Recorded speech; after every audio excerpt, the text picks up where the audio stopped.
Bismillah, alhamdulillah, wassalatu wassalamu ala rasulillah Sayyidina wa maulana Muhammad bin Abdullah wa ala alihi wa sahbihi wa man wala wa man tabi'ahu ila yaumil qiyamah.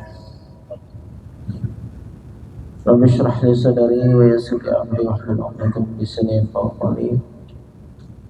Qala musannif rahimahullah ta'ala min kitab Riyadhus Shalihin al-Imam An-Nawawi rahimahullah ta'ala wa nafa'ana bihi wa bi'ulumihi fid dharain amin.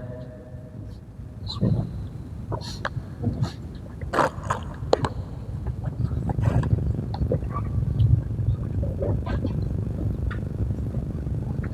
Malam ini masuk ke satu bab yang baru, di bab ke-57. Imam An-Nawawi rahimahullah ta'ala membuat satu bab di bab yang ke-57, babul qana'ati wal 'ifafi wal iqtisadi fil ma'isyati wal infaqi wa dhammi su'ali min ghairi darurah. Bab menjelaskan tentang qana'ah. Miknya ada pasal buat di atas. Wah, jangan duduk di situ. Ayat. Bismillah, bismillah. Agak berat rasanya. Bismillah, bismillah, bismillah. Allah, bismillah, bismillah, bismillah, bismillah. Yang dengar gimana? Hah? Yang ngomong berat. Bismillah, bismillah, bismillah,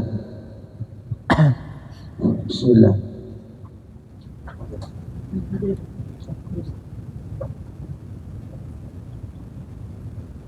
Bismillah. Bab menjelaskan tentang qanaah. Apa itu qanaah? Qanaah juga bisa dikatakan dengan ar-ridha bil qasam, yaitu menerima dengan pemberian yang Allah sudah bagikan dan tentukan. Jadi makna dari selain dari makna qanaah adalah apa? Ridha dengan pemberian yang Allah berikan. Apa bahasa kita? Merasa cukup. Juga qanaah lawan dari makna tamak.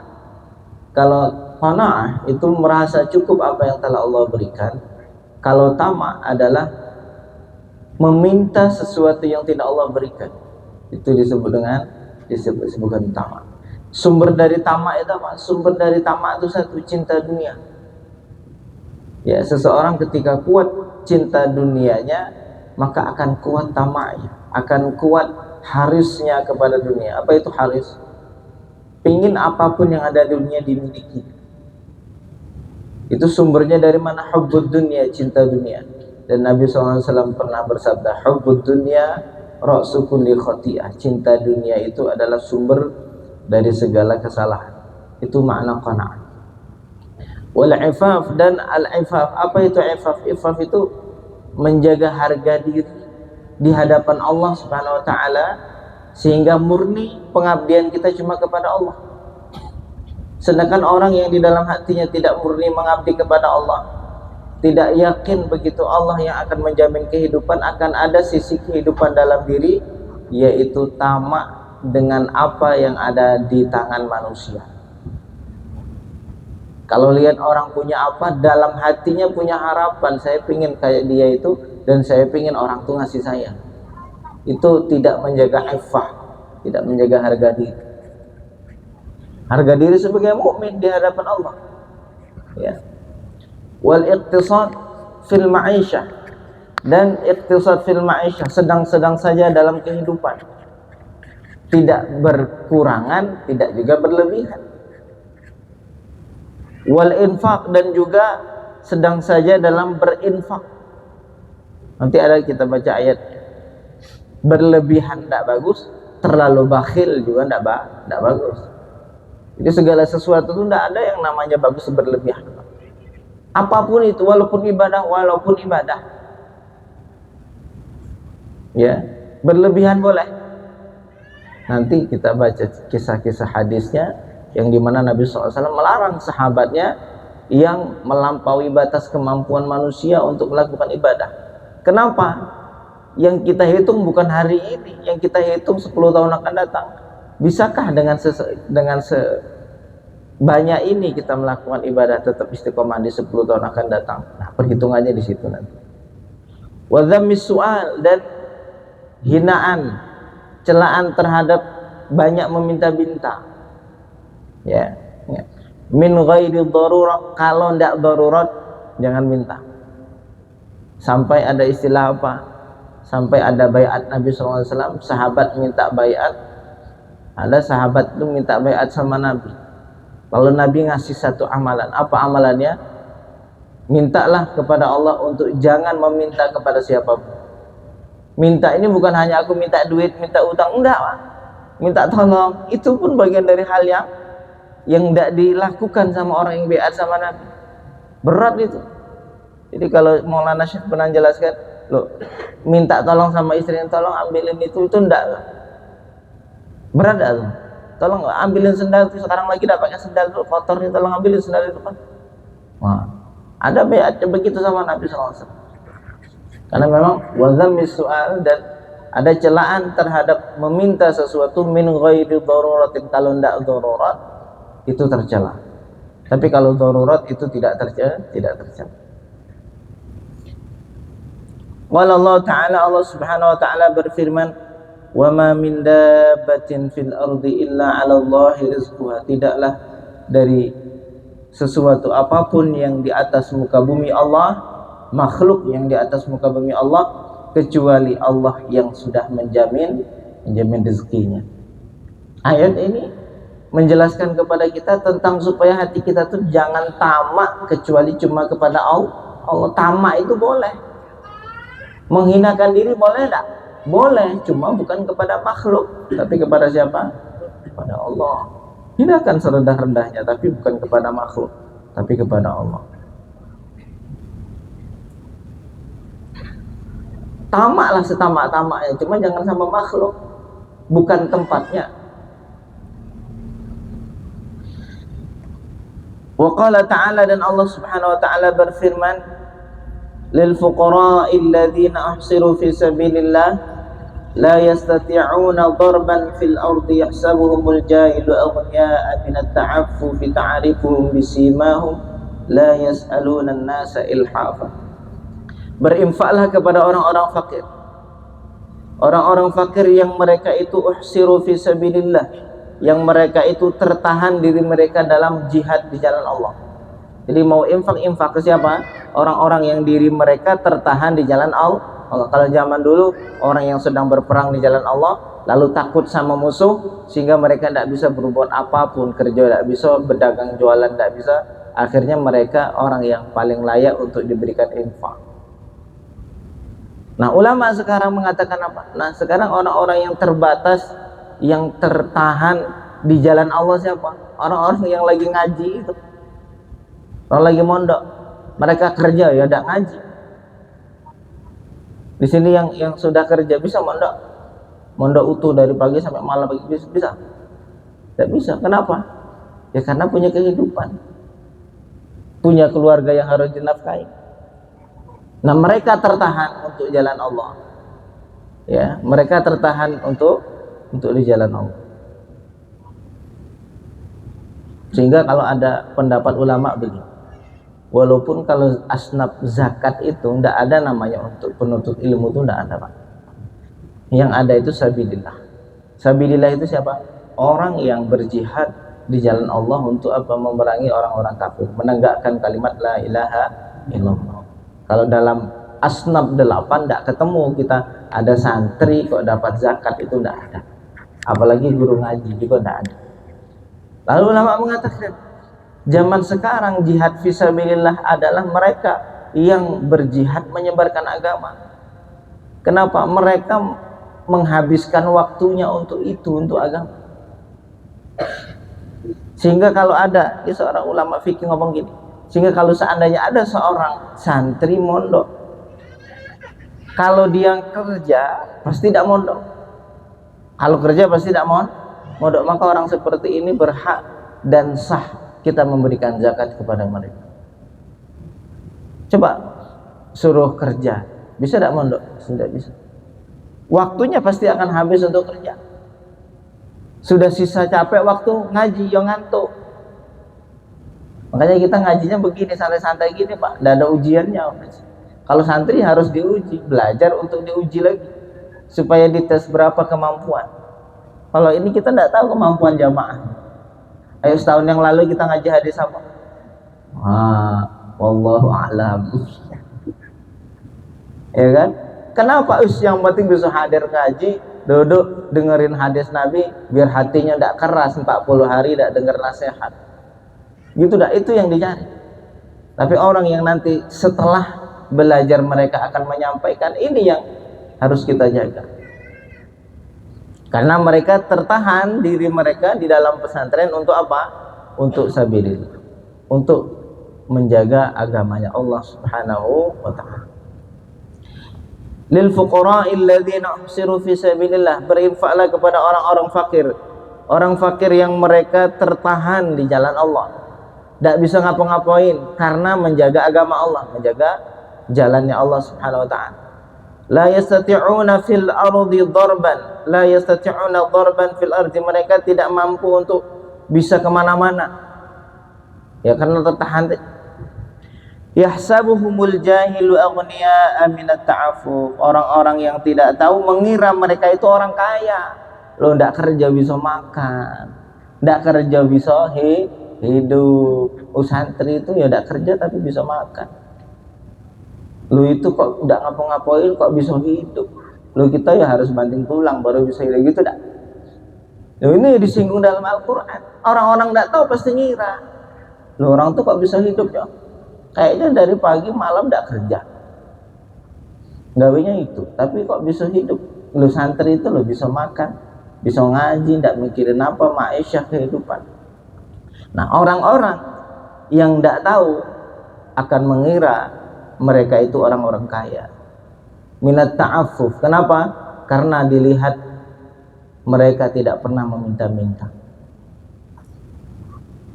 Ta'arifuhum bisimahum, yang kau akan kenal mereka itu dari tanda-tanda kesolehan mereka.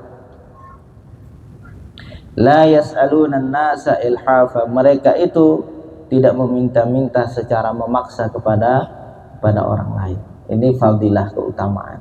Jadi kalau kita tidak darurat jangan minta.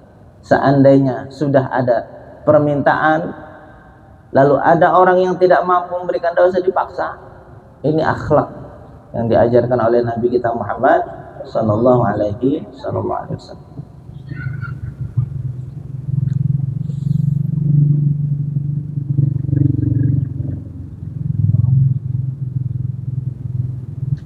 Wayam bagi, di syarahnya kita baca, qala Tsa'alibi, wayam bagi, dan sepatutnya lil fakiri, bagi orang yang fakir, an yata'affafa fi fakri, untuk menjaga harga diri dalam kefakirannya. Bagaimana orang itu menjaga harga diri dalam kefakiran?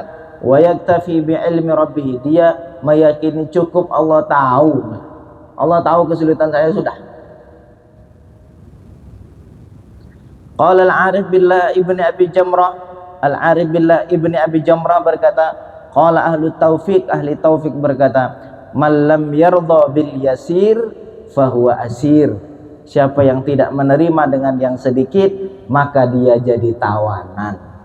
Yang setiap harinya mengeluh karena tidak terima apa yang telah Allah berikan, dia jadi tawanan. Ini semakna, senada dengan kalam Ibnu Athaillah yang mengatakan apa? Kata Ibnu Athaillah, anta abdun bima anta lahu tami'un wa anta hurrun bima anta lahu ayisun.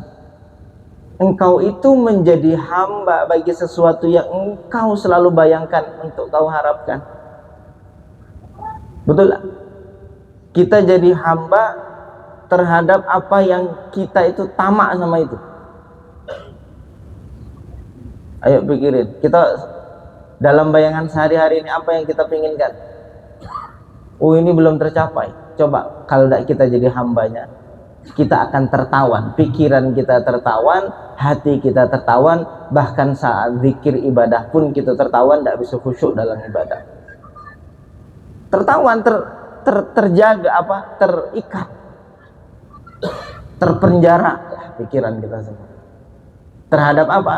Terhadap sesuatu yang kita tamak kepadanya.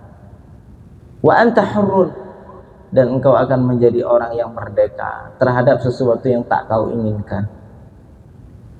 Kita kalau tidak banyak keinginan pasti lebih merdeka.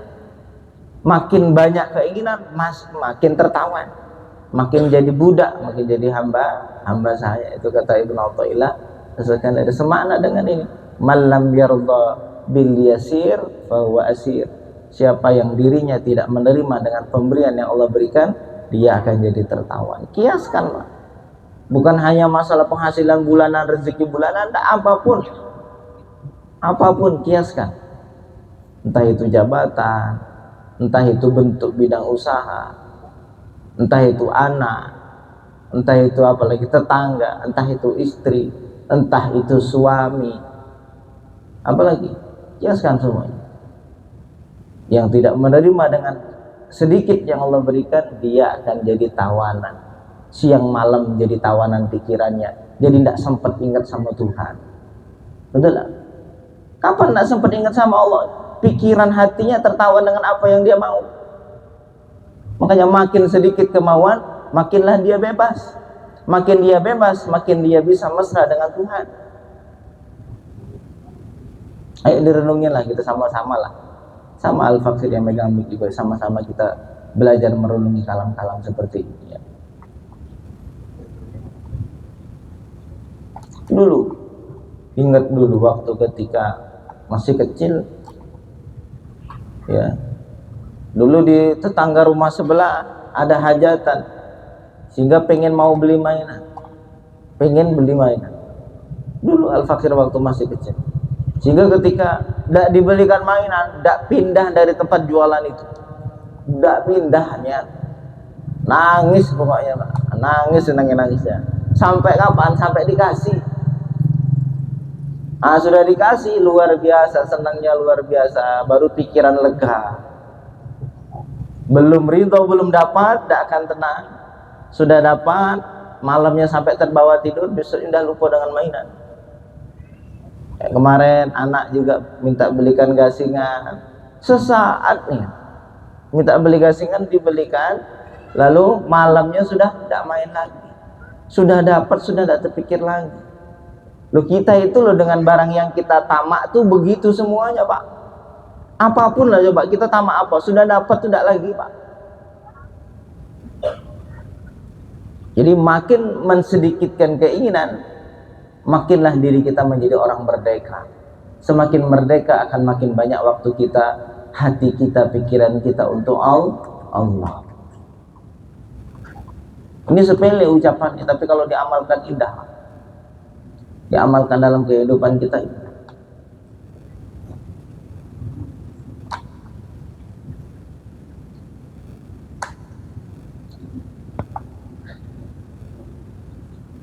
Wa qala ta'ala, dan Allah Subhanahu wa ta'ala berfirman, walladzina idza anfaqu lam yusrifu wa lam yaqturu wa kana dzalika qawwama. Dan orang-orang yang apabila menginfakkan lam yusrifu, tidak berlebih-lebihan. Loh, ternyata infak berlebihan itu ya tidak boleh, tidak bagus juga, yang sedang-sedang saja. Walam yakturu, tidak juga terlalu bakhil, yang tidak nian dia tidak bagus juga. Yang bagus qawamah, yang sedang saja. Kenapa yang sedang saja? Karena kalau kita bakhilnya, itu bukan sifatnya orang mukmin yang baik. Kalau kita infakkan semuanya, tidak sepantasnya iman kita untuk memberikan itu. Kenapa? Akan ada saatnya kita nyesal dengan apa yang kita berikan. Coba sekarang infak malam ini semua habis, harta habiskan, mampu tak? Saat itu, saat lagi meledak iman, aku pengen sedekah, pengen dapetin pahala banyak, infak semuanya habis. Besoknya iman lemah, nyesal Pak. Waduh, ngapa kemarin aku kasih, sekarang butuh baru terasa. Sehingga makanya dalam agama itu dijaga betul. Sa'ad bin Abi Waqqas mau menginfakkan seluruh hartanya dari Allah, Nabi melarang. Setengahnya dilarang. Sepertiga sama Nabi, udah tidak apa-apa, boleh sepertiga, tapi itu sudah banyak. Sampai dalam agama apa? Ada seseorang yang menginfakkan hartanya, berwasiat setelah kematian, nanti seluruh hartaku aku berikan di jalan Allah, maka ahli waris boleh menolaknya, tidak menjalankan wasiat. Hanya sebatas 1/3 boleh dijalankan, saking menjaga haid. Ya, saking menjaga haid. Karena manusia ini punya setannya, Pak, punya korin. Korinnya itu kafir semua, Pak. Sampai Nabi Muhammad itu ya punya korin, tapi korinnya Nabi Muhammad sudah masuk Islam. Hanya Nabi Muhammad yang korinnya sudah Islam. Selainnya korinnya kafir semua. Lo korin nafsu, kita punya nafsu, punya kecintaan duniawi, tidak pernah terlepas dari diri kita sampai mati. Jadi kok ada orang ngomong saya tidak nafsu lagi sama dunia, itu ya bohong. Saya tidak nafsu lagi sama ini, itu bohong. Kenapa? Karena dia masih manusia. Nafsu itu ada, itulah ujian kita. Sampai kata Syekh Ramadan Muti, kita itu tidak boleh meminta, ya Allah buanglah nafsuku terhadap dunia, ya Allah buanglah kecintaanku kepada selainmu, ya Allah. Itu ada sisi baiknya, ada sisi kurang baiknya. Kenapa? Saat ketika nafsu kita dibuang, hilanglah taklif. Apa itu taklif? Taklif itu adalah beban syariat yang Allah berikan kepada kita. Kita menjalankan syariat ini beratnya kan karena ada nafsu. Kalau hilang nafsu, tidak ada lagi perlawanan. Pahala itu kan karena menang lawan perlawanan itu. Seseorang akan dikatakan menang saat ada perlawanan. Sebelum berangkat ngantuk, males, lawan, menang, iya baru dia dikatakan menang. Seseorang berat, kepingin menahan hartanya untuk tidak diberikan, tapi melawan, aku harus memberikan, saya harus kalahkan rasa cintaku kepada dunia, saya harus berikan, menang dia. Tapi kalau nafsu tidak ada, ya kayak malaikat. Malaikat itu tidak hisap, ada perhitungan mereka. Karena tabiatnya sudah begitu. Yang dihisap itu, yang dikatakan menang atau kalah itu cuma jin sama manusia. Kenapa jin manusia? Karena mereka di masa hidup di dunia, mereka dalam jihad perlawanan, terkhusus perlawanan melawan hawa nafsu. Pokoknya selagi nafsu ada, itulah perlawanan kita, perang kita. Makanya Nabi SAW ketika pulang dari perang Badar, dan beliau mengatakan kita selesai perang kecil, jihad kecil, dan kita akan kembali melawan jihad besar. Sahabat bertanya, apa itu jihad besar ya Rasulullah? Jihad besar adalah jihad melawan hawa nafsu. Ada setan juga sama. Ada hawa nafsu, ada setan. Setan yang memprovokasi. Tapi ada hikmahnya, ada setan. Tidak enak juga kalau tidak ada setan. Nabi Sulaiman itu pernah meminta kepada Allah untuk supaya setan itu semua dibelenggu. Lalu Allah Subhanahu wa taala katakan bahwa tidak ada baiknya kalau setan dibelenggu. Dibelenggu memang betul-betul ditutup. Tidak ada baiknya. Akhirnya apa yang terjadi? Akhirnya Nabi Sulaiman meminta, akhirnya dibelenggu. Lalu suatu hari Nabi Sulaiman alaihissalam meminta kepada muridnya, kepada umatnya untuk apa? Membelikan roti di pasar. Ketika membelikan roti, tidak ada orang jualan roti di pasar. Di pasar sepi, Pak. Lalu kemana orang? Orang semuanya ada di masjid, di tempat ibadah. Tidak ada lagi hasrat kepada dunia. Yang memprovokasi kita untuk cinta ke dunia tidak ada. Berhenti dunia ini, lama-lama mati. Keinginan orang menikah tidak ada lagi. Keinginan orang apa lagi? Pokoknya yang instan ibadah, yang betul-betul murni penghambaan itu yang dilakukan. Sholat, zikir, puasa, sholat. Mungkin makannya 2 hari sekali, asalkan menegakkan badan. Nah itu ya. Nah, kita kalau menjalankan itu semua umat manusia yang jalanin itu, mungkin wisata kuliner itu mungkin tutup semua. Kalau kita makan asalkan badan ini bisa tegak. Toko bakso itu tidak akan tujuan lagi. Kalau bakso tidak jualan lagi, yang toko daging di pasar juga tutup. Jadi ekonomi dunia ini mandek. Begitu ya hikmah diturunkannya syaitan. Jadi ingat, Allah ketika menciptakan syaitan, walaupun permintaan mereka untuk dipanjangkan umur untuk menggoda manusia, tapi ingat, itu masuk dalam perencanaan kuat dari Allah. Loh, syaitan itu loh diciptakan untuk goda manusia, dengan proses dianya dulu membangkang dari hukum Allah, lalu meminta umur panjang, itu tidak lepas dari perencanaan Allah yang luar biasa. Ya.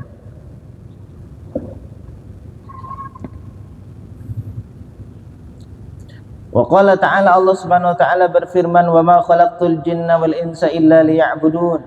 Dan aku tidak ciptakan jin dan manusia kecuali untuk menyembah diriku. Ma uridu minhum min rizqin, saya tidak menghendaki dari mereka rezeki. Wa ma uridu an yut'imun, wa ma uridu an yut'imun, dan aku tidak menghendaki mereka memberi makan kepadaku. Maksudnya apa? Memang murni kita itu diperintahkan oleh Allah untuk cuma menyembah Allah. Rezeki mereka sudah ada jaminannya. Wa ammal ahadits fataqaddama ma'adhamuha fil babainil sabiqaini wa mimma lam yataqaddam. Adapun hadisnya banyak yang sudah berlalu juga sebagian. Akan tetapi ada beberapa hadis yang akan disampaikan pada bab ini. An Abi Hurairah radhiyallahu anhu an Nabi sallallahu alaihi wasallam qala, diriwayatkan dari Abi Hurairah radhiyallahu anhu dari Nabi Muhammad sallallahu alaihi wasallam qala, laisal ghani an kathratil arad walakinnal ghani ghaniyun nafsi. Tidaklah kaya itu kaya harta, tidaklah kaya itu kaya kepemilikan, tidaklah kaya itu kaya kekuasaan. Apa? Kiaskan. Walakinnal ghani ghaniyun nafsi, akan tetapi yang disebut kaya itu apa? Kaya diri. Ini sekali lagi dulu pernah saya itu sempat kurang percaya dengan ucapan ini. Ini kan kalam ini ada dalam hafalan dulu di pesantren, nama kitabnya Mahfuzah. Kitab Mahfuzah itu beberapa kitab kalam-kalam hikmah yang dihafalkan. Itu ngapal innal ghina ghinan nafsi, kaya itu kaya diri. Secara logika belum terima. Ya namanya orang kaya ya kaya, yang tidak punya duit ya miskin gitu ya. Cuman seiring berjalannya waktu ternyata Allah berikan pemahaman. Ternyata maksud dari yang disebut kaya itu saat ketika hati tidak memiliki lagi banyak ketamaan kepada dunia. Kalau dalam bahasa Arab makna ghani, kaya itu kan ghani.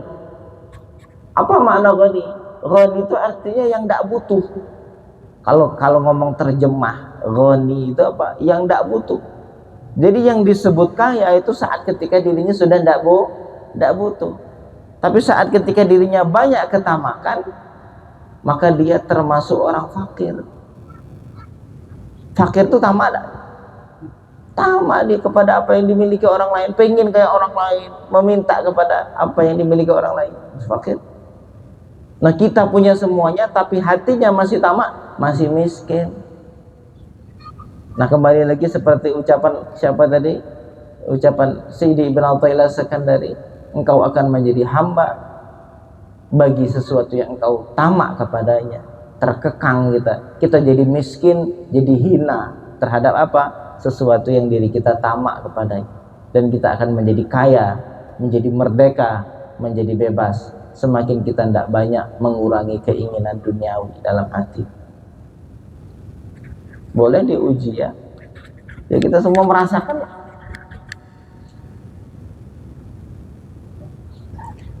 Qala Ibnu Battal mengatakan yang dimaksud dengan ghani nafsi, kaya diri itu apa?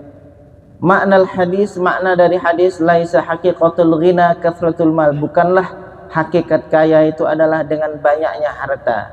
Fakathirun minal muwassa alaihi fihi la yantafi'u bima utiya, maka banyak dari orang yang dilapangkan oleh Allah, dia tidak bisa mendapatkan manfaat dari apa yang diberi. Jahada fil izdiyad la yubali min aina yati, berjuang untuk menambah, dia tidak peduli dari mana itu harus datang. Berjuang bagaimana bisa bertambah, bagaimana bisa banyak, tapi tidak peduli dari mana datang. Faka'annahu faqirun, maka seolah-olah sepertinya dia adalah orang yang sangat fakir. Kenapa? Min syiddati harsihi, karena sangat tamaknya. Sangat tamaknya itu jadi nampak miskin. Wa inna ma haqiqatul ghani ghinan nafsi, sesungguhnya hakikat kaya adalah kaya diri. Wa huwa man istaghna bima utiya wa qana'a bihi wa radiya, yaitu orang yang merasa cukup dengan apa yang memberikan dan qanaah, menerima dan ridha dengan apa yang diberikan. Kita belajar menjadi kaya yang kaya diri, yang tamaknya cuma kepada Allah. menghinakan dirinya cuma di hadapan Allah. Wa an Abdullah bin Amr radhiyallahu anhu anna Rasulullah sallallahu alaihi wasallam qala, sesungguhnya Rasul sallallahu alaihi wasallam bersabda, qad aflaha man aslam, telah beruntunglah orang yang masuk Islam. Kenapa beruntung? Surga jaminannya. Kalau orang sudah masuk Islam, matinya Islam. Cuman kalimat la ilaha illallah itu loh sudah memudahkan dirinya masuk surga. Ucapan yang mahal. Warazaqa kifafa, dan dia waruziqa kifafa, dan dia diberikan rezeki cukup. Apa makna cukup? Macam-macam, Pak. Kita lihat ini. Mal kifafu minar rizqi, yang dimaksud cukup dari rezeki itu apa? Faqala, maka ada ulama yang mengatakan, siapa? Sa'id bin Abdul Aziz berkata, shib'u yaumin wa ju'u yaumin.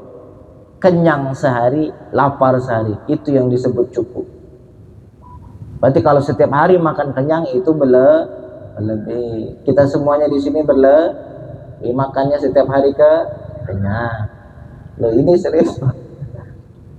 Kita ini nak niru kalam-kalam ulama ini berat kita, Pak. Nggak kategori, nak cara zuhud seperti mereka, nggak masuk.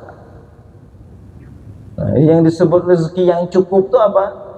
Kenyang sehari, lapar sehari, besoknya ya kenyang lagi, tapi setelahnya lapar lagi, tidak ada yang dimakan. Itu yang disebut kifaf, yang disebut dengan cukup. Ada pendapat lain. Waqala al-Qurtubi, Imam Qurtubi berkata, apa itu yang disebut dengan kifaf? Wa ma yakufu 'anil hajat, yaitu yang mencukupi dari kebutuhan, wa yadfa'u daruriyat wal faqat, tapi bisa menolak yang darurat. Apa? Untuk masalah makan, tempat tinggal, pakaian, itu terpenuhi. Tapi yang hajat, yang melebihi di atas itu tidak cukup. Itu sudah disebut cukup. Selain gini, mau beli kayak kendaraan-kendaraan mahal tidak bisa. Tidak. Tapi tempat tinggal ada. Untuk makan harian ada. Untuk beli pakaian untuk aurat ada. Nah, ini sudah disebut kifaf. Dan ini mungkin banyak orang yang sudah dicukupkan oleh Allah dengan rezeki seperti ini. Dan ini yang disebut dalam hadis Nabi, Allahumma ja'al rizqa ali Muhammadin kifafa, ya Allah, berikanlah rezeki kepada keluarga Muhammad kafafan. Kalau maknanya tadi kenyang sehari, lapar sehari, ya masuk juga, masuk. Nah, Nabi Muhammad itu dan keluarganya berapa? Terkadang ya, Nabi SAW itu begitu kan, tidak pernah beberapa hari berturut-turut kenyang makan gandum, itu tidak betul. Sekali hari ini kenyang makan gandum, besoknya lapar. Besoknya kenyang makan gandum, besoknya lapar. Dikatakan 2 bulan lebih apa makannya? Al-aswada ini, kurma sama air. Itu terus setiap hari.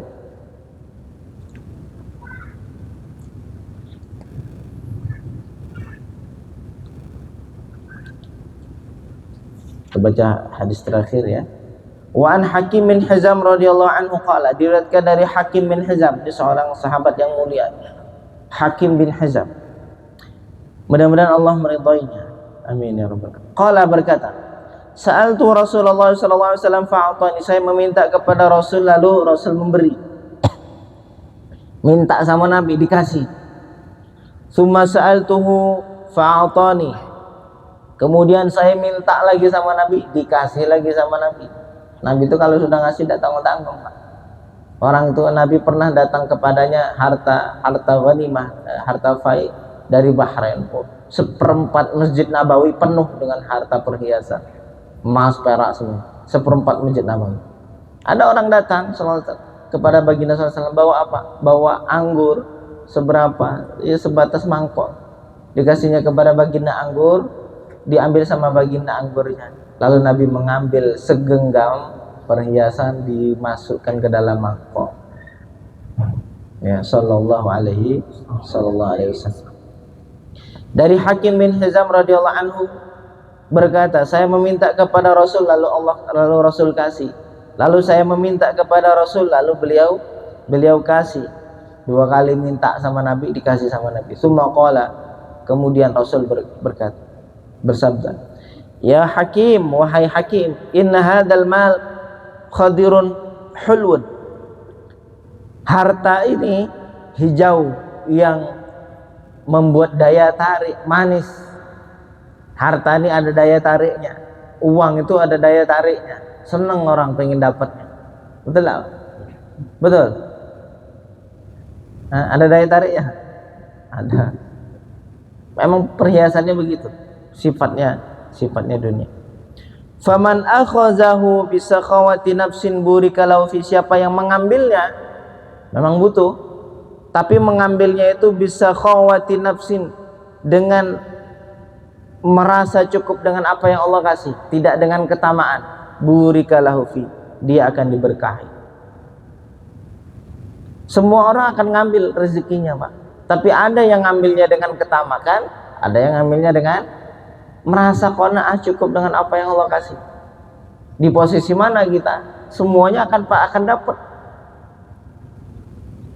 Wa man akhadhahu bi israfi nafsin lam yubarik lahu fi, siapa yang mengambilnya dengan ketamakan sumber dari dalam hati, pengen, wah ini harus dapat,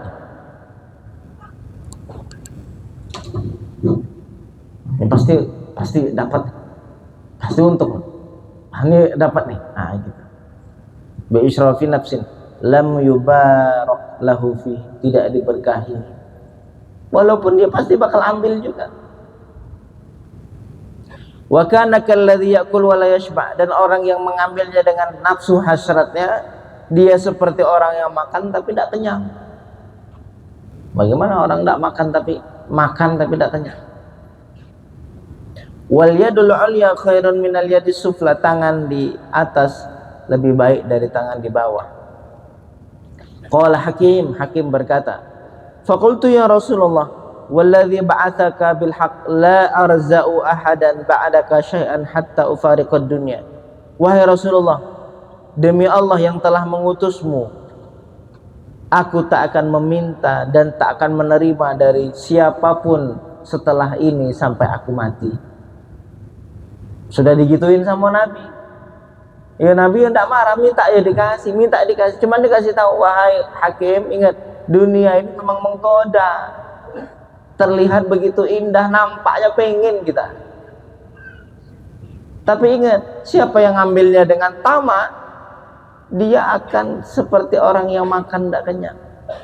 Yang ngambilnya dengan tamak, ingat nafsunya itu, hatinya ini, ketamakan nafsu dunia, dia tidak diberkahi. Tapi kalau ngambilnya itu dengan merasa ridho dan qanaah, maka dia akan diberkahi. Semuanya pasti akan dapat, Pak.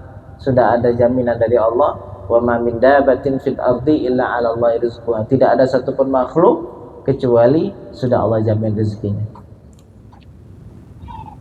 Fakana Abu Bakar radhiyallahu anhu yad'u hakiman liya'tiyahu al-'ata. Lalu saat di zaman Khalifah Abu Bakar memanggil hakim untuk memberikan satu pemberian, apa, harta fai, ada pembagian jatahnya hakim, memang jatahnya ini mau dikasih sama Abu Bakar. Faya'ba an yaqbala minhu syai'an, dia enggan untuk menerimanya sedikit pun. Siapa hakim tidak mau terima. Summa inna Umar radhiyallahu anhu da'ahu liya'tiyahu, kemudian Sayyidina Umar juga memanggilnya untuk memberikan di zaman Khalifah Umar. Fa'aba an yaqbalahu, lalu dia enggan untuk menerimanya, hakim tidak mau terima. Sudah janji di hadapan Allah, di hadapan Rasul, apa? Bahwa dia tidak mau lagi setelah ini menerima pemberian atau meminta dari siapapun setelah dari Nabi ini terakhir waktu itu. Faqala, lalu berkata, ya ma'syaral muslimin, kata Sayyidina Umar, wahai seluruh muslimin, ushidukum ala hakim anni a'ridu alaihi haqqahu alladhi qasamallahu lahu fi hadzal fai'i faya'ba an ya'khudhahu. Saya bersaksi kepada kalian terhadap hakim bahwa saya memberikan kepadanya haknya yang telah Allah berikan kepadanya di harta fai ini, tapi dia enggan untuk mengambilnya. Falam yarza hakim ahadan minan nas, maka hakim tidak menerima dari siapapun dari orang setelah Nabi Muhammad SAW sampai dia wafat. Jadi mengamalkan apa yang diajarkan oleh Nabi. Nabi begitu caranya ya. Orang minta dikasih, cuma ngasih tahu. Setelah itu dia bersumpah di hadapan Allah, di hadapan Nabi. Ya, setelah itu dia amalkan. Sampai ada harta banyak datang kepadanya pun ditolak. ya sampai beliau wafat ya. Mudah-mudahan Allah memberikan rezeki kepada kita, tamak hanya kepada Allah, tamak kepada Allah, menghinakan diri hanya di hadapan Allah, dan tidak tamak kepada apa yang dimiliki manusia, dan tidak menghinakan diri di hadapan manusia. Amin amin ya rabbal alamin. Rabbana taqabbal du'ana hadhihi bi asrari suratul Fatihah. A'udzu billahi minasyaitonir rajim. Bismillahirrahmanirrahim. Alhamdulillah maliki yaumiddin. Iyyaka na'budu wa iyyaka nasta'in. Ihdinas siratal mustaqim. Shiratal ladzina an'amta 'alaihim ghairil maghdubi 'alaihim waladdallin. A'udzu billahi minasyaitonir rajim. Bismillahirrahmanirrahim. Alhamdulillahi rabbil alamin. Allahumma shalli ala sayyidina Muhammad wa ala ali sayyidina Muhammad. Allahumma ighfir lana dhunubana wa israfana fi amrina wa thabbit aqdamana wa ansur 'ala al-qawmi al-kafirin. اللهم اجعل الدنيا في أيدينا ولا تجعل الدنيا في قلوبنا ولا أكبر همنا مبلغ علمنا برحمتك يا أرحم الراحمين. اللهم إنا نسألك الهدى والتقى والعفاف والغنى. ربنا ظلمنا أنفسنا وإن لم تغفر لنا وترحمنا لنكونن من الخاسرين. ربنا آتنا في الدنيا حسنة وفي الآخرة حسنة وقنا عذاب النار. وصلى اللهم وسلم وبارك على سيدنا محمد والحمد لله رب العالمين. ربنا الله منكم منا ومنكم تقبل يا كريم.